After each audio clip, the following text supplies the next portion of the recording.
بسم اللہ الرحمن الرحیم۔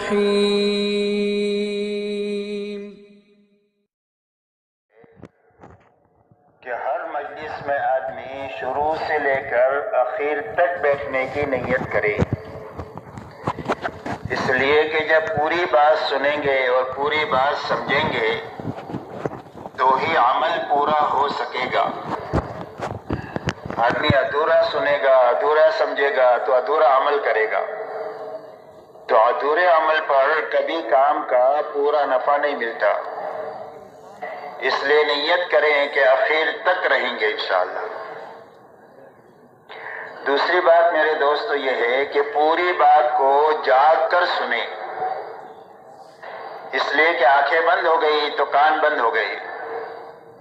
مجلس میں ہونے کے بعد بھی کوئی بات دل تک جائے گی نہیں، اور جب بات دل تک نہیں پہنچے گی وہ زندگی کے رخ کو صحیح نہیں کرے گی۔ اس لیے جاگ کر سننے کا آسان راستہ یہ ہے کہ آنکھیں بند نہیں کرنا، نیچے نہیں دیکھنا، گھٹنوں میں ہاتھ نہیں ڈالنا، یہ ساری سونے کی نیت ہوتی ہے، بلکہ بات کرنے والے کی طرف دیکھتے رہنا۔ پھر بھی آنکھ بند ہونے لگے تو اپنی آنکھوں کو مل کر نیند کو دور کیا جائے اور مجلس سے پورا فائدہ اٹھایا جائے۔ اپنے پڑوسی پر بھی نگاہ رکھی جائے، کوئی اگر سو رہا ہو تو اس کو محبت کے ساتھ اٹھا دیا جائے، یہ اس کے ساتھ میں خیر خواہی کی بات ہے۔ اسی کے ساتھ پوری بات کو دھیان اور توجہ سے سنیں کہ جسم بھی یہاں ہے اور دل دماغ بھی یہاں ہے، تاکہ بات کانوں کے راستے سے دل تک پہنچ جائے۔ اسی کے ساتھ میں عمل کی نیت سے بات کو سننا کہ جو بات سنیں گے اچھی طرح سمجھیں گے اور اچھی طرح اس پر عمل کریں گے، اس لیے کہ اللہ کی طرف سے داد و دہش کا جو نظام ہے وہ آدمی کی نیت ہے۔ اسی لیے فرمایا وَإِنَّمَا لِكُلِّ امْرِئٍ مَّا نَوَىٰ، فرمایا ہر آدمی کو وہ چیز ملے گی جس کی اس نے نیت کیا۔ جب عمل کی نیت کریں گے تو اللہ عمل کرا دیں گے، جی چاہے نہ چاہے، حالات سازگار ہو ناسازگار ہو، ماحول مناسب ہو نامناسب ہو، ہر حال میں اللہ عمل کی توفیق دیں گے عمل کی نیت کرنے کی وجہ سے۔ اس لیے عمل کی نیت سے بات کو سننا۔ دوسرا نفع یہ ہوگا عمل کی نیت کرنے کا کہ جو باتیں بھی سنیں گے وہ باتیں محفوظ ہو جائے گی، ضائع نہیں ہوگی۔ عمل کے وقت میں وہ باتیں یاد آئے گی کہ فلانی مجلس میں ہم نے یہ بات سنی تھی، اس کام کو ایسا کرنا چاہیے، بات محفوظ رہے گی دل میں اور عمل کے وقت میں وہ یاد آئے گی۔ مثال سے اس کو سمجھا جا سکتا ہے کہ ایک مہمان آیا تو میزبان نے اپنے باورچی سے یوں کہا کہ میرا یہ بہت اہم دوست ہے، اس کے لیے اچھے کھانے بنانے ہیں اور کئی ایک قسم کے کھانے بنانے ہیں۔ وہ کھانوں کی لسٹ دیا اس کو کہ یہ بنانا ہے، یہ بنانا ہے، یہ بنانا ہے۔ اگر میزبان کے پاس بیٹھے ہوئے آدمی سے پوچھے کہ میں نے کیا پکانے کے لیے کہا تو وہ ساتھی نہیں بتا سکے گا، لیکن باورچی وہ فوراً گنا دے گا کہ آپ نے یہ بنانے کے لیے کہا، یہ کہا، یہ کہا، اس لیے کہ اس نے جو بات سنی ہے وہ پکانے کی نیت سے سنی ہے اور عمل کی نیت سے سنی ہے، اس لیے بات محفوظ ہو گئی۔ اس لیے عمل کی نیت سے بات کو سننا، اچھی طرح سن کر سمجھ کر اچھی طرح عمل کرتے ہوئے پورے عالم میں اور ساری انسانیت تک پہنچانے کی نیت سے بات کو سننا۔ ہماری محنت کا میدان پورا عالم ہے اور پوری انسانیت ہے، ان سب تک بات کو پہنچانے کی نیت سے ہم بات کو سنیں گے۔ اب پورے عالم میں کیسے پہنچائیں گے؟ عالم تو بہت بڑا ہے، کئی سو ملک ہے اور 700 کروڑ انسان ہیں، تو چھوٹی سی عمر میں پورے عالم میں اور ساری انسانیت تک جانے کا کیا راستہ؟ کہ پورے عالم میں اور ساری انسانیت تک جانے کا راستہ یہ ہے کہ جہاں تک جا سکتے ہیں اور جتنوں تک جا سکتے ہیں اپنی زندگی میں انتھک محنت کر کے وہاں تک اور ان تک پہنچنا، اور جو رہ گئے ہیں ان تک بات کو پہنچانے کے لیے اپنی زندگی میں کام کرنے والے بہترین آدمی اور بہترین عملہ تیار کر کے مرنا، یہ پورے عالم میں بات کے پہنچانے کا یہ صحیح رخ ہے۔ اور حضور صلی اللہ علیہ وسلم نے محنت کا یہی رخ اپنایا ہے۔ اللہ تعالیٰ نے آپ کو بہت بڑا کام لے کر دنیا میں بھیجا تھا۔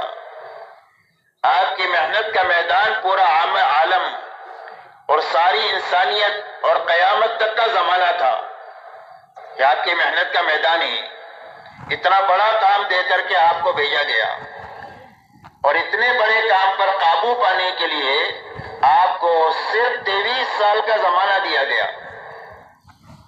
کہ 23 سال کے عرصے میں آپ کو اتنا بڑا کام کر کے ہمارے پاس آنا ہے۔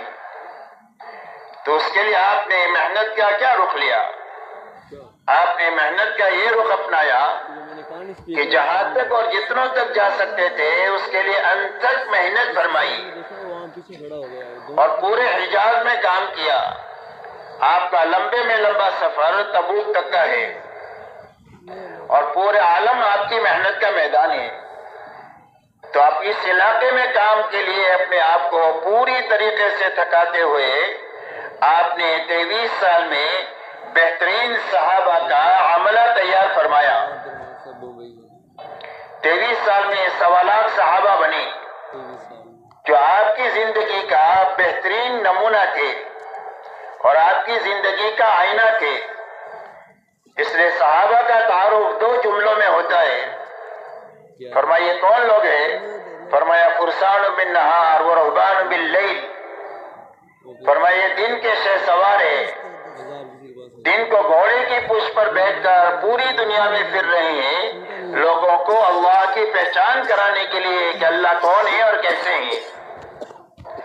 اور فرمایا راتوں کے یہ عبادت گزار ہے، کانوا قلیلا من اللیل ما یہجعون وبالاسحار هم یستغفرون۔ فرمایا راتوں کو یہ بہت کم سوتے ہیں اور آخر راتوں میں کر کے تھک کے مٹ کے اللہ کے سامنے استغفار کرتے ہیں کہ کام کا حق تو ادا نہیں ہوا۔ فرمایا بسام بالنہار وبکاء باللیل۔ فرمایا دن کو حشاش بشاش اللہ کے دین کا کام کرنے والے، اور راتوں کو اللہ کے سامنے بہت زیادہ رونے والے۔ حضور صلی اللہ علیہ وسلم کی یہ دونوں چیزیں صحابہ میں منتقل ہوئی۔ آپ کا دین دعوت اور تعلیم کے لیے اللہ نے آپ کو داعی اور معلم بنا کر کے بھیجا تھا، تو دین کا اکثر حصہ دعوت اور تعلیم پر خرچ ہوتا تھا، اور رات کی اکثر حصہ اللہ کے سامنے کھڑے ہونے میں اور اللہ کے سامنے راز و نیاز کرنے میں اور قرآن پاک کو ترتیل کے ساتھ پڑھنے میں، یہاں تک کہ آپ کے پیروں پر ورم آ جاتا تھا یہ آپ کی رات ہے یہ آپ کا دین ہے۔ اور یہی دونوں چیزیں صحابہ میں منتقل ہوئی۔ تو کام کا صحیح رخ یہ ہے کہ اچھی طرح کام کو سمجھتے ہوئے اچھی طرح کرتے ہوئے کام کرنے والے آدمی تیار کرنا، بانج بن کر نہیں مرنا کہ زندگی بھر تبلیغ میں رہے، ایک آدمی بھی نہیں بنا، یہ تبلیغی بانج بنا ہے۔ اس لیے آدمی تیار کرنا۔ پھر صحابہ نے تابعین تیار کیا، تابعین کے ہاتھوں تبع تابعین تیار ہوئے، پھر اللہ نے اولیاء اللہ کا سلسلہ ان کے ہاتھوں چلایا، اور ایک ایک ولی کے ہاتھوں لاکھوں لاکھوں انسان بنے۔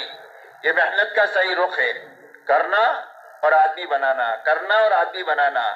اس لیے یہ پوری یہ نیت کر کے سارا مجمع بیٹھے کہ انشاءاللہ اچھی طرح سمجھیں گے، اچھی طرح کریں گے، اور پوری دنیا میں جہاں تک اور جتنوں تک جا سکتے ہیں وہاں تک جائیں گے، اور جہاں تک نہیں جا سکتے ہیں وہاں تک جانے کے لیے اپنی زندگی میں آدمی تیار کر کے انشاءاللہ مریں گے۔ کیوں بھائی سارا مجمع یہ نیت کرتا ہے؟ اللہ ہمارے سب کے لیے آسان فرمائے۔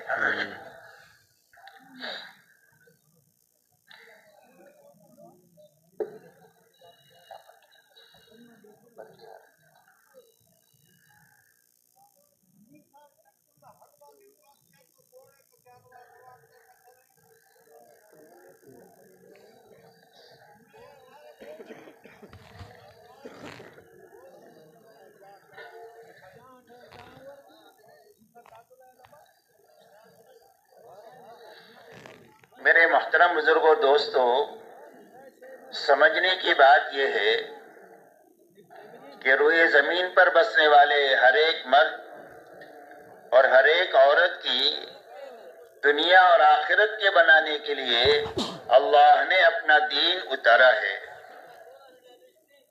اور اللہ نے اعلان فرما دیا ہے ان الدین عند اللہ الاسلام ومن يبتغي غیر الاسلام دینا فلن يقبل منه وهو في الآخرة من الخاسرین۔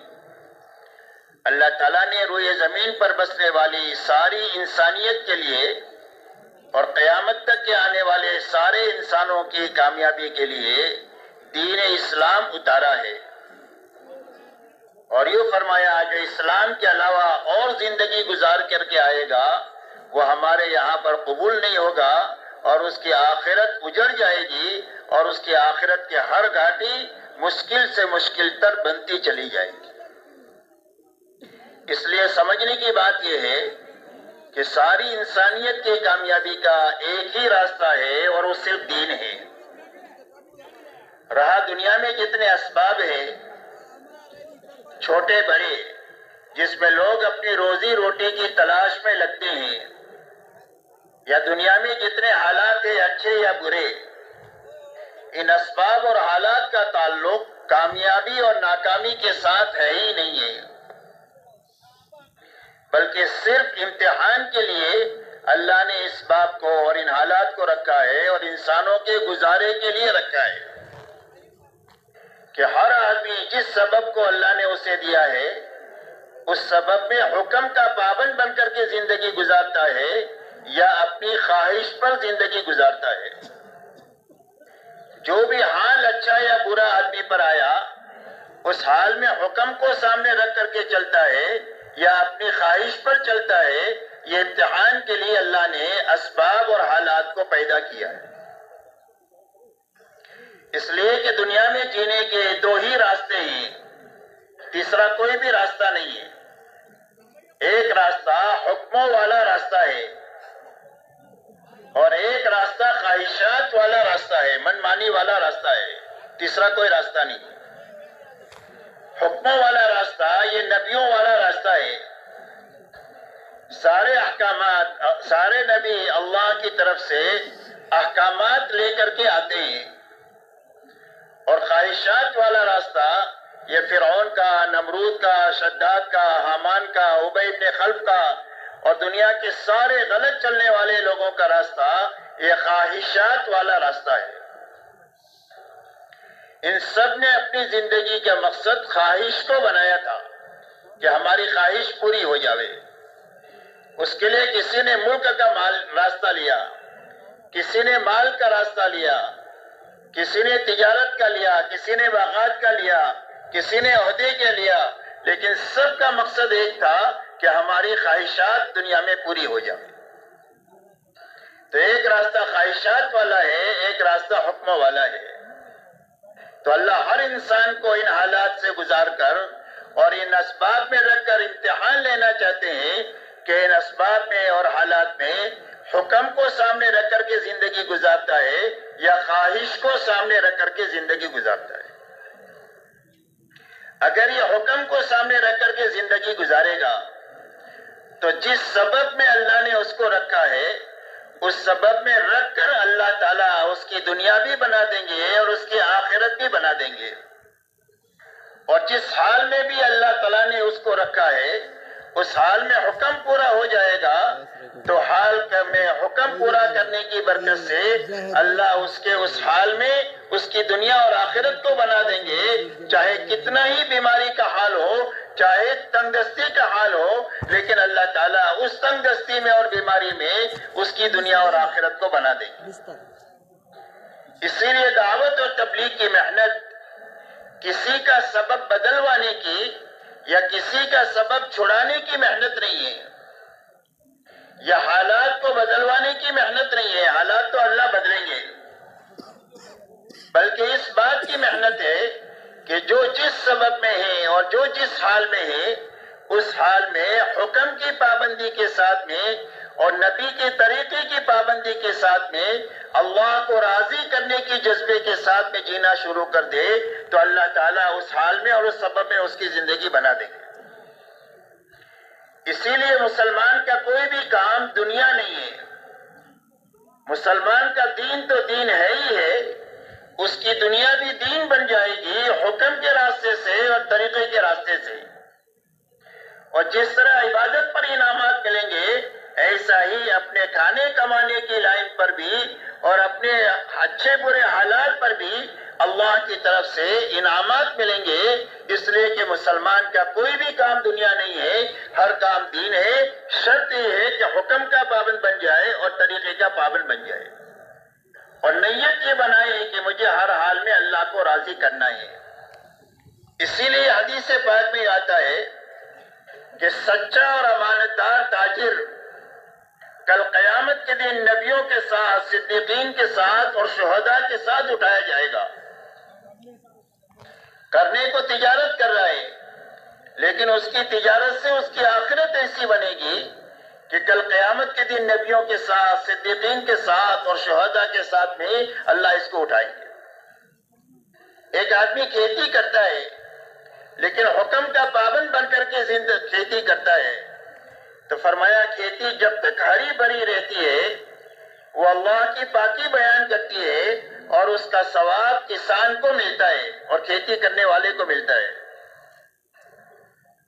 اگر اس کھیتی میں سے جانور دانہ کھا جائے یا چور چوری کر جائے، فرمایا اس کھیتی کرنے والے کو اس پر صدقے کا ثواب ملے گا۔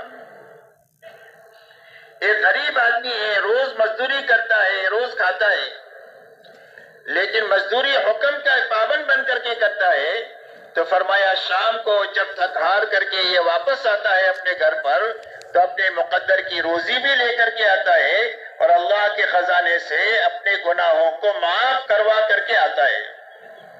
اس کے سارے گناہ روز معاف ہوتے ہیں حکم پر محنت کرنے کی وجہ سے۔ فرمایا ایک آدمی حاکم ہے اور حکومت انصاف کے ساتھ میں کر رہا ہے، انسانیت کے ساتھ، ہمدردی، خیرخواہی کے ساتھ کر رہا ہے، تو فرمایا قیامت کے دن اللہ تعالیٰ ایسے حاکم کو عرش کی سائے میں جگہ دیں گے جبکہ اللہ کے سائے کے سوا قیامت کے دن اور کوئی سایہ نہیں ہوگا۔ تو اس لیے میرے محترم دوستو یہ محنت اس بات کی ہے کہ جو مسلمان جس سبب میں ہے اور جو مسلمان جس حال میں ہے اس حال میں اس کی زندگی میں اللہ کے حکموں پر چلنے کی طاقت پیدا ہو جائے، اللہ کی حرام کردہ چیزوں سے بچنے کی طاقت پیدا ہو جائے، اور ہر فرد امت میں اللہ کے دین کی محنت کے تقاضوں پر کھڑا ہونے کی طاقت پیدا ہو جائے۔ اس کی محنت ہے دعوت اور تبلیغ کی، اس لیے کہ اچھی طرح یہ بات سمجھنی ہے کہ اللہ کی طرف سے پوری کامیابی اس وقت میں ملے گی جب زندگیوں میں دین پورا ہو، اور اگر زندگی میں دین ادھورا ہوگا تو دنیا میں نقد مصیبتیں آئے گی، اور زندگی میں دین پورا ہوگا اور حقیقت کے ساتھ میں ہوگا تو اللہ کی طرف سے جتنے دنیا اور آخرت کے وعدے ہیں وہ سارے وعدے ہر فرد کے حق میں، ہر گھرانے کے حق میں، پوری برادری کے حق میں اور پوری امت کے حق میں وہ وعدے پورے ہو جائیں گے جب دین پورا ہوگا اور حقیقت کے ساتھ میں ہوگا۔ دین اپنی حقیقت کے ساتھ ہر فرد امت کی زندگی میں آ جائے، اس کی محنت ہے۔ تو پورا دین میرے دوستو کیا ہے؟ پورے دین کے آسانی کی تفسیر یہ ہے کہ اللہ کی طرف سے کہ 2 لائن کے کرنے کے احکامات دیے گئے ہیں۔ ایک کرنے کے لائن کے احکامات دیے گئے کہ یہ کرنا ہے، یہ کرنا ہے، یہ کرنا ہے۔ دوسرے احکامات بچنے کے لائن کے دیے گئے ہیں کہ ان چیزوں سے بچنا ہے، ان چیزوں سے بچنا ہے، ان چیزوں سے بچنا ہے۔ تو کرنے کے سارے کام کرنا اور بچنے کی ساری چیزوں سے بچنا، یہ پورا دین ہے۔ کرنے کے کچھ کام کیے، کچھ کام چھوڑ دیے، بچنے کی کچھ چیزوں سے بچے، کچھ چیزوں سے نہیں بچے، تو یہ ادھورا دین ہے۔ اس ادھورے دین پر دنیا میں نقد مصیبت آئے گی، اور آخرت میں جزا اور سزا کا معاملہ ہوگا. اسی لیے فرمایا ما اصابکم من مصیبت فبما کسبت ایدیکم ویعفو عن کثیر.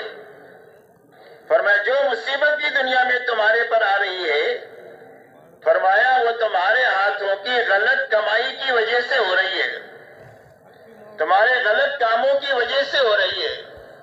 اور فرمایا بہت ساری غلطیاں تو وہ ہے جو اللہ تعالیٰ معاف فرما دیتے ہیں، جس پر پکڑ بھی نہیں کرتے. اور آخرت پر اس میں جزا اور سزا کا معاملہ ہوگا.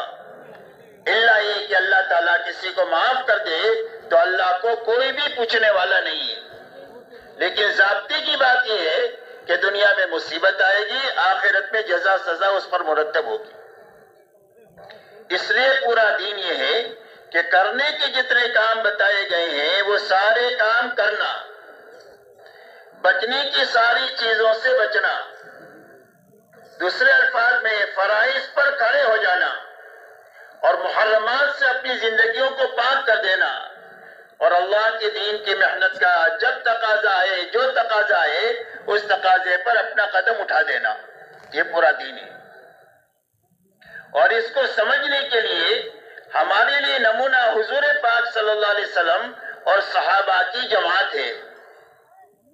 جب تک ہم اپنی زندگی میں اللہ کے نبی صلی اللہ علیہ وسلم کو اور صحابہ کرام رضی اللہ تعالیٰ عنہ کو سامنے رکھ کر نہیں جئیں گے، جب تک اپنی دینی کمی کا ہم کو پتہ نہیں چلے گا. آج ہمارا المیہ یہ ہے کہ دنیا کے معاملے میں ہم میں کا ہر آدمی اپنے سے اوپر والے کو دیکھتا ہے، 100 پتی 1000 پتی کو دیکھتا ہے، اور 1000 پتی لکھ پتی کو دیکھتا ہے، لکھ پتی کروڑ پتی کو دیکھتا ہے، کروڑ پتی ارب پتی کو دیکھتا ہے، ارب پتی کھرب پتی کو دیکھتا ہے، اور کھرب پتی ملک والے کو دیکھتا ہے کہ میرے پاس تو مالی مال ہے، باقی وہ ملک نہیں ہے. تو جو جس حال میں ہے وہ سمجھتا ہے میں فقیر ہوں. 100 والا بھی فقیر ہے اور کھرب پتی بھی فقیر ہے، محتاج ہے. اس لیے کہ دنیا کے معاملے میں اوپر دیکھنے کی عادت ہے، اور دین کے معاملے میں ہر آدمی اپنے سے نیچے والے کو دیکھتا ہے. ایک آدمی 5 وقت کا نمازی ہے تو وہ 3 وقت والے کو دیکھتا ہے کہ تو میں تو 5 وقت کا نمازی ہوں. بہت سارے مسلمان تو صرف 3 ہی وقت کی پڑھتے ہیں. 3 وقت والے جمعہ والے کو دیکھتے ہیں، جمعہ والے ان کو دیکھتے ہیں جو جمعہ بھی نہیں پڑھتے، اور جو جمعہ نہیں پڑھتے وہ ان کو دیکھتے ہیں جو ادھر ادھر کی جرائم میں مبتلا ہے کہ ہم نمازی تو نہیں پڑھتے، باقی ہم کوئی شرابی کبابی ہے. اور جو لوگ ادھر ادھر کے غلط کاموں میں ہیں وہ ان کو دیکھتے ہیں کہ جن کے پاس کلمہ نہیں ہے، تو کہتے ہیں ہم تو کلمے والے ہیں، ہماری جنت تو ہمارے لیے ہے، ان کے پاس تو کلمہ نہیں ہے، آپ ان کو جا کر کے سمجھاؤ. تو ہر آدمی دین کے معاملے میں اپنے سے نیچے والوں کو دیکھتا ہے اور دنیا کے معاملے میں اپنے سے اوپر والوں کو دیکھتا ہے. اور حدیث پاک میں آتا ہے کہ جب تک دنیا کے معاملے میں ہر آدمی اپنے سے نیچے والے کو نہ دیکھے اور دین کے معاملے میں اپنے اوپر حضور صلی اللہ علیہ وسلم اور صحابہ کو نہ دیکھے، جب تک اس کا شمار شاکرین اور صابرین میں سے نہیں ہو سکتا. اور اللہ تک پہنچنے کے یہ 2 راستے ہیں، صبر اور شکر. اللہ تک پہنچنے کے یہ 2 راستے، ایک شکر کا اور ایک صبر کا. تو شاکرین میں سے اور صابرین میں سے بننے کا راستہ یہ ہے کہ دنیا کے معاملے میں اپنے سے نیچے والوں کو ہر حال میں دیکھنا، اور دین کے معاملے میں اپنے سے اوپر والوں کو دیکھنا. اور ہمارا یہ نمونہ کیا ہے؟ حضور صلی اللہ علیہ وسلم نے فرمایا ما انا علیہ واصحابی. فرمایا حق کیا ہے؟ فرمایا حق وہ ہے جس پر میں ہوں اور میرے صحابہ ہیں. قیامت تک حق کے سمجھنے کا یہی معیار ہے کہ آپ کی زندگی کو دیکھا جائے اور صحابہ کی زندگی کو دیکھا جائے، اور دیکھ کر اپنی زندگی کی دینداری کو ان کی دینداری سے ملایا جائے تو پتہ چلے گا کہ اگر اس حالت میں موت آ جائے تو ہم اللہ کو منہ دکھانے کے قابل نہ رہیں. اس لیے میرے محترم دوستو، یہ محنت اس بات کی ہے کہ ہر فرد امت حضور صلی اللہ علیہ وسلم والی زندگی کو اور صحابہ والی زندگی کو سامنے رکھ کر اپنا جینا اور مرنا شروع کرے، تاکہ آدمی کی کمی کا پتہ بھی چلتا رہے اور اس کی تکمیل بھی ہوتی رہے، اور اگر کبھی کمی کوتاہی رہ گئی تو اللہ کے فضل سے یہ امید ہے کہ محنت کی برکت سے اللہ کمی کوتاہی کو معاف فرما دیں گے اور اللہ کاملین میں اٹھائیں گے۔ اس لیے کہ اللہ تعالیٰ محنت کرنے والوں کی محنت کو ضائع نہیں کرتے۔ حدیث پاک میں ایک واقعہ آتا ہے کہ ایک آدمی نے 100 آدمیوں کو قتل کیا۔ اس میں ندامت پیدا ہوئی کہ اگر اس حالت میں میں مر گیا تو میرا کیا ہوگا؟ تو ایک اللہ والوں کے پاس جا کر کہا کہ میں اتنا بڑا گنہگار ہوں، میری معافی ہو سکتی ہے؟ فرمایا ہاں معافی ہو سکتی ہے، لیکن جس بستی میں تم رہتے ہو اس بستی کے اندر میں اکثریت بروں کی ہے، تو تم توبہ پر یہاں جم نہیں سکو گے، اس لیے قریب میں ایک نیک لوگوں کی بستی ہے، اس بستی میں تم چلے جاؤ، وہاں تمہاری توبہ قبول بھی ہو جائے گی اور تم اپنی توبہ پر جم بھی سکو گے استقامت کے ساتھ۔ تو یہ آدمی نے یہاں سے چلنا شروع کیا، اور مقدر کی بات کہ وہاں پہنچنے سے پہلے راستے ہی میں اس کی موت کا وقت آ گیا۔ اب رحمت کے فرشتے بھی آ گئے اور عذاب کے فرشتے بھی آ گئے۔ رحمت والے کہنے لگے کہ اس نے توبہ کا ارادے سے چلا ہے، ہم لیں گے اس کو۔ عذاب کے فرشتوں نے کہنا شروع کیا کہ ابھی تک اس کی توبہ قبول نہیں ہوئی ہے، اس کی روح ہم لیں گے۔ تو اللہ تعالیٰ نے فیصل بنا کر کے ایک فرشتے کو بھیجا کہ زمین ناپی جاوے، اگر یہ بروں کے قریب ہے تو عذاب کے فرشتے لے، اور اگر نیکوں کے قریب ہے تو رحمت کے فرشتے اس کی روح کو لے۔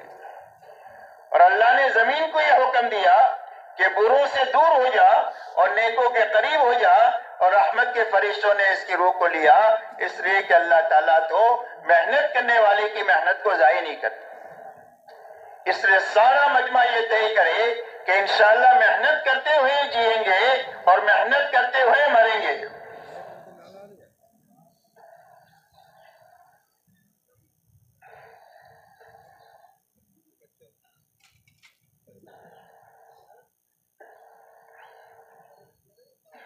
اب میرے محترم بزرگوں دوستو، حضور پاک علیہ السلام اور صحابہ کی جماعت، ان کے اندر میں دینداری اور دین کی محنت کی کیا سطح تھی؟ اس کو ہر وقت میں سامنے رکھیں گے تو اپنی کمی کا احساس ہوتا رہے گا اور وہاں تک پہنچنے کی کوشش بڑھتی رہے گی۔ لہذا حضور صلی اللہ علیہ وسلم اور آپ نے پوری امت کو جن بنیادوں پر اٹھایا ہے، اس میں کی سب سے پہلی بنیاد کلمہ طیبہ لا الہ الا اللہ محمد الرسول اللہ ہے۔ اسی لیے صحابہ فرماتے ہیں تعلمنا الایمان ثم تعلمنا القرآن، فرمایا ہم نے پہلے ایمان سیکھا اور اس کے ساتھ قرآن پاک کو سیکھا، اس لیے کہ قرآن پر عمل کی جو طاقت ملے گی وہ ایمان کے راستے سے اور یقین کے راستے سے ملے گی۔ آدمی معلومات کی وجہ سے دین پر نہیں چلتا، اور آدمی وسائل کی وجہ سے دین پر نہیں چلتا، بلکہ آدمی جو چلتا ہے وہ ایمان اور یقین کی طاقت سے چلتا ہے۔ آدمی کو معلوم ہے 5 وقت کی نماز پڑھنا فرض ہے، لیکن زندگی میں نماز نہیں ہے۔ محلے میں مسجد ہے لیکن نماز نہیں ہے، وسائل بھی ہیں، معلومات بھی ہے، لیکن اندر میں کھڑے ہونے کی فرائض پر طاقت نہیں ہے، جس کی بھی زندگی میں فرائض اس کی وجہ سے نہیں ہے۔ اس لیے میرے محترم بزرگوں دوستو، سب سے پہلی بنیاد جو سارے نبیوں نے جس کی محنت کیا وہ ایمان اور یقین کے بنانے کی محنت کیا، کہ جب آدمی کا ایمان اور یقین بن جائے گا تو ایمان اور یقین کے راستے سے جو اسلام آئے گا اور جو کرنے کے کام آئیں گے اور جو بچنے کے لائن کے احکامات آئیں گے اور جو دین کی محنت کے تقاضے آئیں گے، ایمان کے بقدر اس کے اوپر آدمی کھڑا ہوتا چلا جائے گا۔ اس لیے سب سے پہلی بنیاد یہ ہے کہ ہر ایمان والا اپنا کلمہ ٹھیک کرے۔ تو کلمے کے ٹھیک کرنے کے کیا معنی ہیں؟ کلمے کے ٹھیک کرنے کے معنی یہ ہے کہ اس کے الفاظ بھی صحیح ہو اور اس کا یقین بھی صحیح ہو، اور اس یقین کے راستے سے 24 گھنٹے کی زندگی ایمانی تقاضوں پر قائم ہو جائے۔ اسی لیے فرمایا الایمان ما وقر فی القلب وصدقہ العمل. فرمایا ایمان کیا ہے؟ فرمایا ایمان وہ ہے جو دل میں راسخ ہو جائے اور عمل اس کی تصدیق کرے کہ یہ ایمان والا ہے. اس لیے کہ دنیا میں اللہ نے سارے انسانوں کو ایک ہی جیسا بنایا ہے. سب کی دو آنکھیں ہیں، سب کے دو کان ہیں، سب کے دو ہاتھ ہیں، سب کے دو پیر ہیں، سب ایک ہی جیسے بنائے ہیں. چاہے ایمان والے ہوں چاہے بے ایمان ہوں، سب کی ایک ہی شکل ہے. تو پتہ کیسے چلے گا کہ ایمان والا ہے؟ فرمایا 24 گھنٹے کی زندگی یہ بتائے گی کہ یہ ایمان والا ہے اور یہ بے ایمان ہے. اس لیے کہ ایمان والا آزاد نہیں ہوتا، اور جو آزاد ہوتا ہے وہ مسلمان نہیں ہوتا. پابندی کا نام اسلام ہے. تو فرمایا دل میں ایمان راسخ ہو جائے اور عمل اس کی تصدیق کرے 24 گھنٹے میں کہ یہ ایمان والا تاجر ہے، یہ ایمان والا مزدور ہے، یہ ایمان والا حاکم ہے، یہ ایمان والا کسان ہے، یہ ایمان والا مالدار ہے، یہ ایمان والا غریب ہے، یہ ایمان والا مرد ہے، یہ ایمان والی عورت ہے. اس کی 24 گھنٹے کی زندگی اس کے ایمان کا پتہ دے. اس لیے سب سے پہلی محنت ہے اپنے یقین کو اور ایمان کو بنانے کی، کہ سب سے پہلے ہر فرد امت کا یقین یہ بنے کہ میری زندگی کے بننے اور بگڑنے کا تعلق ملک اور مال سے نہیں ہے، ڈگری اور عہدوں سے نہیں ہے، چیزوں اور سامانوں سے نہیں ہے، بلکہ زندگی کے بننے اور بگڑنے کا تعلق صرف ایک اللہ کی ذات کے ساتھ ہے. اللہ ہی زندگیوں کو بناتے ہیں اور اللہ ہی زندگیوں کو اجاڑتے ہیں. آج تک جتنوں کی بنی ہے اللہ کے بنانے سے بنی ہے، اور آج تک جتنوں کی اجڑی ہے اللہ کے اجاڑنے سے اجڑی ہے. اس لیے بنانا اجاڑنا صرف ایک اللہ کے ہاتھ میں ہے. اسی لیے اللہ تعالیٰ نے قرآن پاک میں تفصیل کے ساتھ میں واقعات کو بیان کیا ہے کہ ملک ہے اور ملک کے ساتھ ناکامی ہے، کہ فرعون ہے اور نمرود ہے.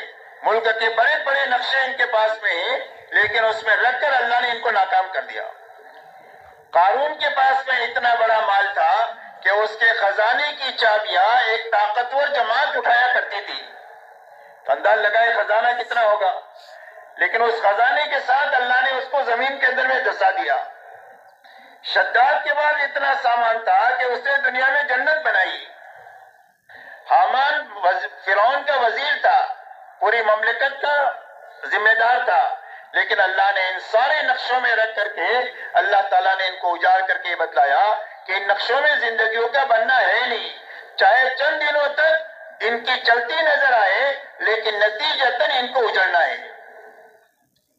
کبھی اجاڑ اللہ تعالیٰ دنیا ہی میں دکھا دیتے ہیں، اور اگر دنیا میں نہیں دکھایا تو موت پر تو آدمی کو اپنا اجاڑ یقینی طور پر نظر آ جاتا ہے. دنیا میں جتنے انسان ہیں ان سب کو یا تو اللہ تعالیٰ دنیا میں دکھاتے ہیں، اور اگر دنیا میں نہیں دکھایا اور ڈھیل دیا اللہ تعالیٰ نے تو موت پر آدمی کو اپنی ناکامی اپنی آنکھوں کے سامنے آ جاتی ہے. اس لیے کہ بات کے سمجھنے کے دو موقع ہوتے ہیں. ایک موقع یہ ہے کہ غلط ماحول میں سے صحیح ماحول میں آدمی کو لانا، اور اس ماحول میں لا کر کے اس کو اللہ سمجھانا، اس کو آخرت سمجھانا، اس کو جنت کی نعمتیں اور جہنم کے عذابات سمجھانا. ایک راستہ حق پر آنے کا یہ ہے، اور سمجھنے کا راستہ یہ ہے کہ ماحول میں آدمی کو بات سمجھ میں آ جاتی ہے. دوسرا راستہ موت کا ہے کہ موت کے وقت میں آدمی کو بات سمجھ میں آ جاتی ہے. اس لیے اللہ نے قرآن پاک میں فرمایا حتی اذا جاء احدهم الموت قال رب ارجعوني لعلی اعمل صالحا فيما تركت كلا انها كلمة هو قائلها ومن ورائهم برزخ الى يوم يبعثون. فرمایا جب آدمی کے پاس موت کا فرشتہ آ جاتا ہے تو اس وقت میں اس کو اپنی ناکامی اپنے سامنے نظر آ جاتی ہے، تو اللہ سے یہ کہتا ہے کہ اللہ مجھے دنیا میں واپس کر دیجئے تاکہ میں نیک عمل کر کے آؤں. لیکن اللہ کی طرف سے جواب ملتا ہے کلا.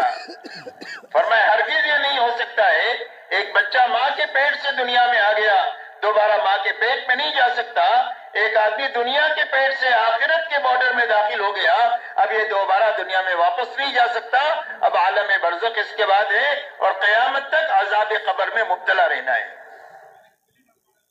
اس لیے میرے محترم دوستو، سمجھنے کا موقع یہ ہے کہ ماحول میں نہ دعوت اور تبلیغ کی محنت اس بات کی ہے کہ ہر گھر ہر فرد پر محنت کر کے اس کو اس کے ماحول سے نکالا جاوے، اور نکال کر کے اس کو مسجد کے راستے سے اور اعمال نبوت کے راستے سے ہر فرد امت کو اس محنت میں شریک کیا جائے کہ جس کے راستے سے ہر فرد امت میں حق پر چلنے کی طاقت پیدا ہو جائے اور باطل سے بچنے کی طاقت پیدا ہو جائے اور دین کے ہر محنت کے تقاضے پر کھڑا ہونے کی اس میں طاقت پیدا ہو جائے۔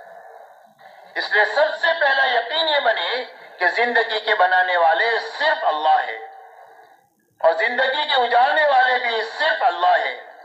ملک اور مال سے، ڈگری اور عہدوں سے کسی کی زندگی نہیں بنتی ہے، اللہ کے بنانے سے بنتی ہے، اور اللہ کے یہاں سے زندگی کے بنانے کا ایک ہی ضابطہ ہے اور وہ صرف محمد رسول اللہ ہے۔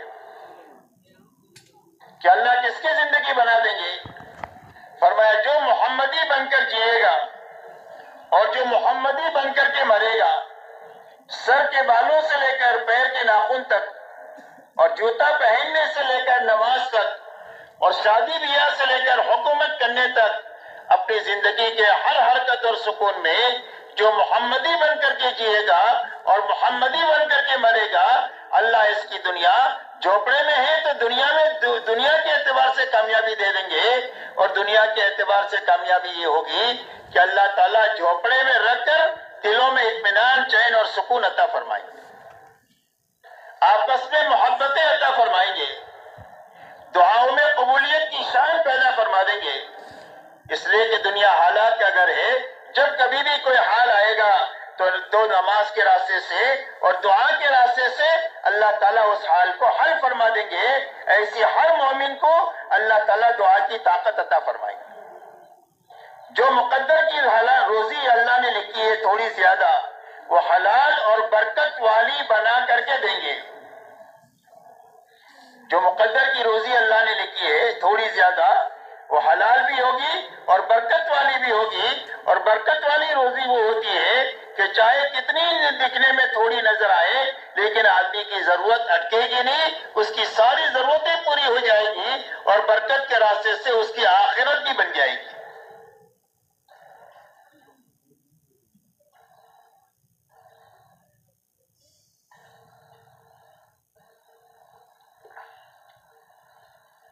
اور آدمی محل میں ہے تو اللہ محل میں زندگی بنا دیں گے۔ محل والے کو جھوپڑے میں جانے کی ضرورت نہیں ہے اور جھوپڑے والے کو محل کا خواب دیکھنے کی ضرورت نہیں ہے، جس حال میں بھی ہے اس حال میں اللہ اس کی زندگی بنا دیں گے۔ شرط یہ ہے کہ محمدی بن کر کے جیے اور محمدی بن کر کے مرے۔ اسی لیے فرمایا قُلْ إِن كُنتُمْ تُحِبُّونَ اللَّهَ فَاتَّبِعُونِي يُحْبِبْكُمُ اللَّهُ وَيَغْفِرْ لَكُمْ ذُنُوبَكُمْ وَاللَّهُ غَفُورٌ رَحِيمٌ۔ اللہ تعالیٰ ارشاد فرماتے ہیں کہ اے ہمارے نبی جی، آپ ہمارا شاہی فرمان سنا دیجئے کہ اگر تمہیں اللہ سے محبت کا دعویٰ ہے تو اس دلیل میں میرے پیچھے پیچھے چلو۔ اتنا نقصان نہیں کریں گے جتنا مال کی محبت والا کرے گا اور بڑا بننے کا جذبے والا کرے گا۔ دنیا میں جتنا فساد ہے اس پر اگر ہم نگاہ ڈالیں گے تو اس کی یہ دو بنیادیں ملے گی، یا تو مال کی محبت ہے یا پھر بڑا بننے کی محبت ہے۔ اس لیے مال کی محبت دل سے ختم ہو جائے۔ اللہ کے حکم کے مقابلے میں اس کے لیے اللہ نے زکوٰۃ کو فرض کیا ہے، اور حج کے راستے سے 24 گھنٹے کی زندگی اطاعت والی بن جائے۔ اس لیے کہ حج اطاعت سکھانے کے لیے ہے کہ حج میں بہت ساری باتیں جو آدمی کی سمجھ میں نہیں آتی لیکن کرنا ہے۔ کیوں کرنا ہے؟ اس لیے کہ اللہ کا حکم ہے، اس لیے کرنا ہے۔ کہ شیطان کو کنکری کیوں مارنی ہے؟ کہ اس لیے کہ ہمارا حکم ہے، اس کے لیے مارنی ہے۔ تو حکم پورا کرو گے تب کیا دیں گے؟ فرمایا ایک ایک کنکری پر تمہارے مہلک گناہوں کو معاف کریں گے۔ ایسے بڑے بڑے گناہ جو آدمی کو ہلاک کر دے ہوئے، ایک ایک کنکری پر اتنے بڑے بڑے گناہ معاف ہوں گے۔ ایسے ہر نیکی کے اوپر، ایسے ہی نماز کے بارے میں کہ بھئی مغرب کی نماز کہاں پڑھیں گے مزدلفہ کے دن؟ فرمایا عرفات میں نہیں پڑھیں گے، مزدلفہ میں عشاء کے وقت میں پڑھیں گے۔ کیا کیوں پڑھیں گے؟ کہ ہمارا حکم ہے اس کے لیے پڑھیں گے۔ تو حکم پر زندگی لانے کے لیے حج ہے کہ آدمی کی زندگی پوری خواہش سے نکل کر کے اللہ کی اطاعت پر آنے کے لیے حج ہے۔ تو عبادت کی لائن زندہ ہو جاوے امت میں، اور اس کی غائب جو ہے وہ ظاہر بھی زندہ ہو جائے، اس کی محنت دعوت اور تبلیغ کے راستے سے، کہ ہر فرد امت میں عبادت کی لائن ٹھیک ہو جائے۔ اس لیے کہ دوسری بنیاد ہے ہمارے دین کی۔ تیسری بنیاد میرے دوستو یہ ہے کہ ہماری معاشرت میں پاکیزگی پیدا ہو جائے، ہمارے رہن سہن میں اچھائی پیدا ہو جائے۔ اس لیے کہ اللہ تعالیٰ نے دنیا کو تعلقات کی جگہ بنائی ہے۔ یہ دنیا تعلقات کی جگہ ہے، ہر آدمی کے تعلقات ہیں، ماں باپ ہے، بچے ہیں، آپس کا تعلق ہے، میاں بیوی ہے، آپس کے تعلقات ہیں، بھائی بہن ہے، آپس کے تعلق ہے، دادا دادی ہے، نانا نانی، آپس کے تعلقات ہے، پڑوسی ہے، پڑوسی کے تعلقات ہے، سیٹ ہے، نوکر ہے، دونوں کے ایک دوسرے کے تعلق ہے، ایک حاکم ہے، ایک رعیت ہے، یہ سارے تعلقات ہیں۔ اور جتنے تعلقات ہیں اتنے حقوق ہیں، جتنے تعلقات ہیں اتنے حقوق ہیں۔ ان تعلقات کی بنیاد پر جو حقوق اللہ نے عائد کیے ہیں ان سارے حقوق کو معلوم کر کے اور حقوق کی ادائیگی کے ساتھ جینا۔ ماں باپ کے کیا حق ہیں، اس کے حق کو معلوم کر کے ماں باپ کا حق ادا کرنا۔ فرمایا ماں باپ کی خوشی میں اللہ کی خوشی ہے، اور ماں باپ کی ناراضگی میں اللہ کی ناراضگی ہے۔ بعض مرتبہ معاشرت کے لائن کی غلطی ایسی ہوتی ہے جو آدمی کے ایمان پر اثر انداز ہوتی ہے۔ حضور صلی اللہ علیہ وسلم کے زمانے میں ایک نوجوان صحابی کا انتقال ہونے لگا، کلمے کی تلقین کی جا رہی ہے تو زبان سے کلمہ نہیں نکل رہا۔ حضور صلی اللہ علیہ وسلم کو اطلاع دی گئی، آپ تشریف لائے، تحقیق حال کیا تو پتہ چلا کہ ماں کو تھوڑی سی ناراضگی ہے، اس لیے کہ ان کی زبان میں تھوڑی تیزی تھی۔ تو یہ معاشرت کی لائن کی غلطی ہے جو آدمی کے ایمان پر اثر انداز ہو رہی ہے۔ تو اس لیے ماں باپ کے حقوق ہیں تو ان کے حقوق کی ادائیگی کے ساتھ جینا۔ بچوں کے حقوق ہیں، بچوں کی ضرورتوں سے ہم واقف ہیں، ان کے حقوق سے واقف نہیں ہیں۔ اسی لیے فرمایا کہ بچے کا سب سے پہلا حق یہ ہے کہ جب پیدا ہو جائے تو اس کا اچھا نام، اس کے ایک کان میں اذان کہی جائے، دوسرے کان میں اقامت کہی جائے، پہلے دن سے یہ سبق پڑھایا جائے کہ تیری زندگی کا مقصد یہ ہے، اس کا اچھا نام رکھا جائے۔ نبیوں کا نام ہے، صحابہ کا نام ہے، تابعین کا نام ہے، اللہ والوں کا نام ہے، اس لیے کہ نام کا اثر آدمی کی ذات پر پڑتا ہے۔ بولنے لگے تو اللہ کا نام سکھانا، پڑھنے کے قابل ہو جائے تو اس کو استاد کے سامنے الحمدللہ شروع کرا دینا۔ جو اپنے بچوں کو قرآنی تعلیمات کے لیے مکاتب میں بھیجتے ہیں، جب وہ بچہ بسم اللہ شروع کرتا ہے اللہ اس کے ماں باپ کی مغفرت فرما دیتے ہیں۔ یہ بچوں کے حقوق ہیں۔ بڑا ہو گیا تو دیندار گھرانہ دیکھ کر شادی کرنا، مالدار دیکھ کر کے نہیں، خوبصورتی دیکھ کر لے کر کے نہیں، بلکہ دینداری دیکھ کر اس کی شادی کرا دینا۔ یہ بچوں کے حق ہے ماں باپ کے اوپر، اور اس کے بعد میں بچوں کے ذمہ ماں باپ کے حقوق ہے۔ ایسے ہی میاں بیوی ہے، ایسے ہی حاکم اور رعیت ہے، ایسے ہی سیٹ اور نوکر ہے، ان سب کے حقوق ہیں۔ جب حقوق ادا ہو جائیں گے تو پوری امت ایک اور نیک ہو جائے گی۔ جب حقوق ادا ہوں گے تو پوری امت ایک اور نیک ہو جائے گی، اور پوری دنیا جنت نشان بن جائے گی۔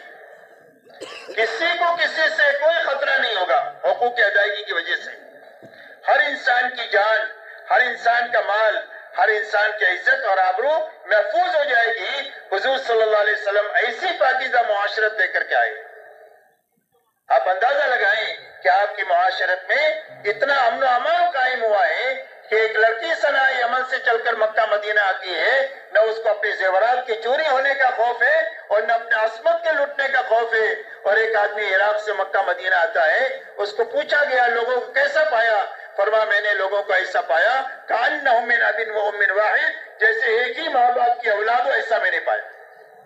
اور کسی جگہ پر کوئی بھی مجھے اجنبیت محسوس نہیں ہوئی۔ مجھے ایسا لگا کہ میرے چند گھر ہیں، ایک گھر سے نکل کر میں دوسرے گھر میں داخل ہوا، اس طریقے سے میرا پورا سفر ہوا۔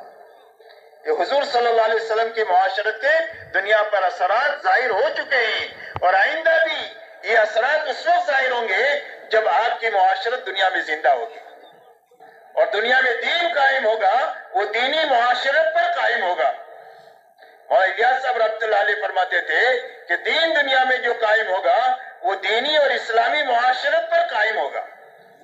تو اس لیے اپنی معاشرت کو پاکیزہ بنانا، جب معاشرت پاکیزہ بنے گی تو پوری امت ایسی بن جائے گی، حدیث میں فرمایا کالجسد الواحد، کہ ایمان والوں کی مثال ایک دوسرے کے ساتھ محبت کرنے میں، ایک دوسرے کے کام آنے میں اور ایک دوسرے کی بھلائی چاہنے میں ایسی ہے جیسا کہ ایک جسم ہوتا ہے۔ جسم کے اندر میں سارے اعضاء کی شکل الگ ہے، ہر ایک عضو کا کام الگ ہے۔ ہاتھ کا کام پکڑنا ہے، پیر کا کام چلنا ہے، ہاتھ چلتا نہیں ہے، پیر پکڑتا نہیں ہے، تو ہر ایک کا عضو الگ ہے، ہر ایک کا کام الگ ہے، لیکن آپس میں اتنا جوڑ ہے کہ چلتے ہوئے ٹھوکر لگ جائے تو پورا جسم اس کی تکلیف کو محسوس کرتا ہے، اور اگر آدمی اچھا کھانا کھا لے یا رات کو سو جائے تو پورا جسم اس کی لذت اور راحت کو محسوس کرتا ہے۔ اسی لیے حضور پاک علیہ الصلوۃ والسلام نے ہم کو جماعتیں نہیں بنایا، ہم کو امت بنایا ہے، اور آپ نے جاہلیت کی ساری رگوں کو کاٹ دیا ہے، آپ نے ساری جاہلیت کی رگوں کو کاٹا ہے۔ زبان کی رگ کو کہ ہماری زبان کا آدمی ہے، رنگ کی رگ کو کہ ہمارے رنگ کا آدمی ہے، یا ہماری قوم کا آدمی ہے، قومیت کی رگ کو اور وطنیت کی رگ کو، اور ان ساری رگوں کو کاٹ کر کے حضور صلی اللہ علیہ وسلم نے پوری امت کو ایمان پر جمع فرمایا ہے، پوری امت کو ایمان پر جمع فرمایا ہے۔ انما المؤمنون اخوہ، سارے ایمان والے آپس میں بھائی بھائی ہیں، چاہے کسی زبان کا ہو، چاہے کسی قوم کا ہو، چاہے کسی رنگ کا ہو، کسی وطن کا ہو، فرمایا سارے ایمان والے آپس میں بھائی بھائی ہیں۔ اسی لیے غزوہ بدر کے موقع پر جب قیدی آئے ہیں تو ان قیدیوں کے بارے میں جب مشورہ ہوا ہے تو سب نے الگ الگ رائے دیا۔ حضرت عمر بن الخطاب رضی اللہ تعالیٰ عنہ نے یہ رائے دیا کہ اللہ کے نبی، میری رائے تو یہ ہے کہ ہر کافر رشتہ دار کو مسلمان کے ہاتھ میں دے دیا جائے، اگر باپ کافر ہے، بیٹا مسلمان ہے تو اس کے ہاتھ میں اس کے کافر باپ کو دیا جائے، بھائی مسلمان ہے اور بھائی کافر ہے، کافر کو اس کے ہاتھ میں دے دیا جائے اور اس کی گردن مار دے، تاکہ اللہ کے سامنے ہم بتا دیں کہ ہماری ساری رشتہ داریوں سے ہم اوپر ہو چکے ہیں۔